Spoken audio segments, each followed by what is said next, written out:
ప్రపంచ ఆర్థిక వ్యవస్థలు బంగారంపైనే ఆధారపడ్డాయి. అందుకే గోల్డ్ విలువ ఎప్పుడూ తగ్గదు. అలాగే గోల్డ్ మైనింగ్ కూడా ఆగదు. అయితే గనుల నుంచి బంగారాన్ని తవ్వి తీసే ప్రాసెస్ పర్యావరణానికి ఎంతో హాని కలిగిస్తోంది. అందుకే పర్యావరణ నష్టాన్ని తగ్గించే దిశగా ప్రయోగాలు చేసిన శాస్త్రవేత్తలు సరికొత్త విషయాన్ని కనుగొన్నారు. ఎలాంటి కెమికల్స్ వాడకుండానే బంగారాన్ని వెలికి తీసే మార్గాన్ని ఆవిష్కరించారు. బంగారాన్ని తినగలిగే శిలీంధ్రం జాడను Commonwealth Scientific and Industrial Research Organisation శాస్త్రవేత్తలు కనిపెట్టారు. దీనివల్ల గోల్డ్ మైనింగ్ మరింత సింపుల్ అవుతుందని సైంటిస్టులు చెబుతున్నారు. CSIRO శాస్త్రవేత్తలు జరిపిన పరిశోధనలో రీసెంట్గా షాకింగ్ విషయాలు వెల్లడయ్యాయి.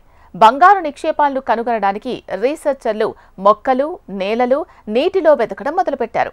ఈ క్రమంలో ఒక విచిత్రమైన ఫంగస్ వీరి కంటకు పడింది. దీన్ని మైక్రోస్కోప్ కింద పెట్టి చూస్తే బంగారంలా మెరవడం కనిపించింది. శిలీంధ్ర తంతువులకు బంగారం అతుక్కొని ఉండడం గమనించారు.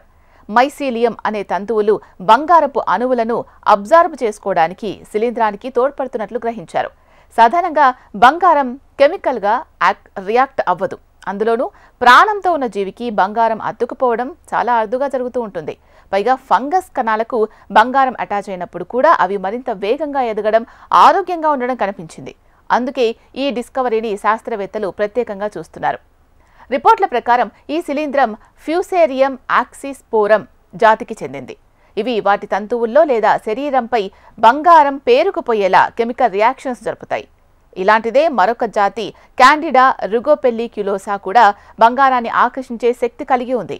ఈ ఫంగస్ బంగారం ఉన్న చోట ఒత్తిడికి గురై గోల్డ్ నానో పార్టికల్స్ ని ప్రొడ్యూస్ చేస్తుంది.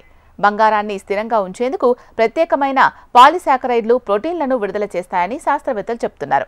దీంతో బంగారాన్ని వెలికి తీసేందుకు పెద్ద ఎత్తున తవ్వకాలు చేపట్టాల్సిన పని లేదు. వీటిని అందులోకి పంపిస్తే పని సులభమవుతుందని సైంటిస్టులు అంచనా వేస్తున్నారు.